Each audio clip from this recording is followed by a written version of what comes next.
आप देख रहे हैं अल्फा डिफेंस हिंदी में आपका स्वागत है।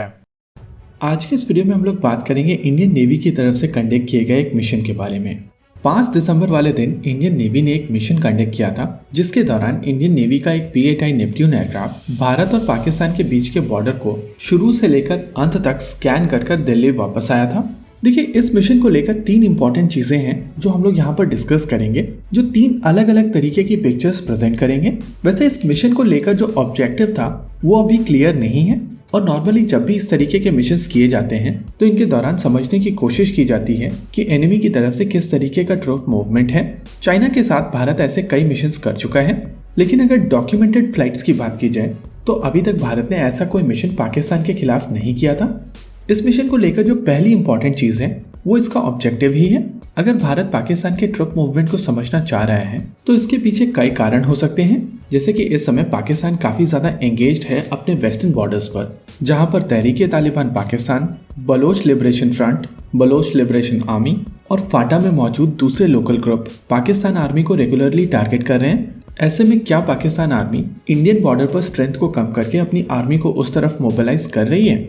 अगर पाकिस्तान आर्मी ने ऐसा किया है तो ये केवल स्टडी मिशन हो सकता है, पाकिस्तान आर्मी के ऊपर प्रेशर बनाने की कोशिश हो सकती है, या फिर ये एक रूटीन मिशन भी हो सकता है। वैसे मेरा पर्सनल मानना है कि यहाँ पर भारत की तरफ से प्रेशर बनाने की कोशिश की जा रही है और पाकिस्तान आर्मी को ये बताया जा रहा है कि आर यू श्योर आप इंडिया के साथ बॉर्डर पर ट्रुप कम करके वेस्टर्न बॉर्डर पर ले जाएंगे, क्योंकि अगर हमें मौका मिला तो हम लोग अपने मिशंस कर सकते हैं। यहाँ पर जो दूसरा एस्पेक्ट हो सकता है वो ड्रोन से रिलेटेड है। पाकिस्तान की तरफ से पिछले कुछ समय से ड्रोन का प्रयोग करते हुए इंडिया में घुसपैठ की जा रही है, और चांसेस हैं कि इंडियन नेवी की तरफ से इस तरीके का मिशन करके इनके ओरिजिन को समझने की कोशिश की गई हो। अगर इस मिशन का यही ऑब्जेक्टिव है तो चीजें और भी ज्यादा इंटरेस्टिंग हो जाती हैं, क्योंकि अगर इंडियन नेवी इन ड्रोन्स के सोर्स को समझने की कोशिश कर रही है तो 100% आने वाले समय में भारत की तरफ से इन ड्रोन्स के खिलाफ कुछ एक्शन किया जा सकता है। और ये एक्शन क्या हो सकता है ये आप सभी अच्छी तरीके से जानते हैं, यही कारण है कि ये एस्पेक्ट सबसे ज्यादा इंटरेस्टिंग है। तीसरा इंपॉर्टेंट पॉइंट इस प्लेटफॉर्म को लेकर ही है।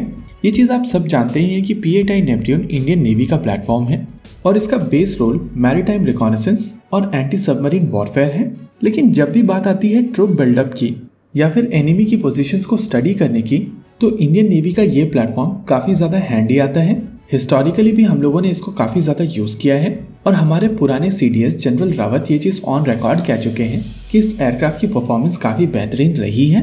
देखिए, P-8I नेपट्यून एक मल्टी फंक्शनल रेडार के साथ में आता है, जो कि काफी ज्यादा हाई रेजोल्यूशन की रेडार इमेजेस जनरेट करने में सक्षम है। इसमें यूज होने वाला सिंथेटिक अपर्चर और inverse synthetic aperture radar border के पास उड़ते हुए काफी अंदर तक की इमेजेस को हाई रेजोल्यूशन के साथ में लेने में सक्षम है। वैसे तो इंडियन नेवी के प्लेटफॉर्म इंडिया के ही प्लेटफॉर्म हैं और भारत जैसे चाहे इन प्लेटफॉर्म्स को यूज कर सकता है, लेकिन भारतीय वायुसेना के पास में ये क्षमता होनी चाहिए थी। और ऐसा नहीं है कि भारतीय वायुसेना के पास में ऐसा कोई प्लान नहीं था, लेकिन जिस तरीके की प्रोक्योरमेंट स्पीड भारतीय वायुसेना की रही है उसके चलते भारतीय वायुसेना के बहुत सारे प्रोजेक्ट्स अटके पड़े हैं, और ऐसा ही कुछ हो रहा है आई-स्टार प्रोग्राम को लेकर। वैसे तो प्लान के हिसाब से इंडियन एयरफोर्स को 4 आई-स्टार प्लेटफॉर्म्स अक्वायर करने थे, जिसमें से 2 platform United states of America से अक्वायर किए जाने थे और रिमेनिंग 2 भारत में टेक्नोलॉजी ट्रांसफर के तहत बनाए जाने थे।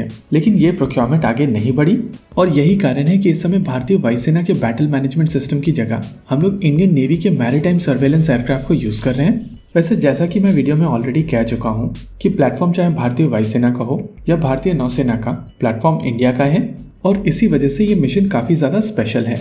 इसी के साथ आज के इस वीडियो में रखते हैं केवल इतना ही। वीडियो को अंत तक देखने के लिए धन्यवाद। देखते रहिए अल्फा डिफेंस। जय हिंद।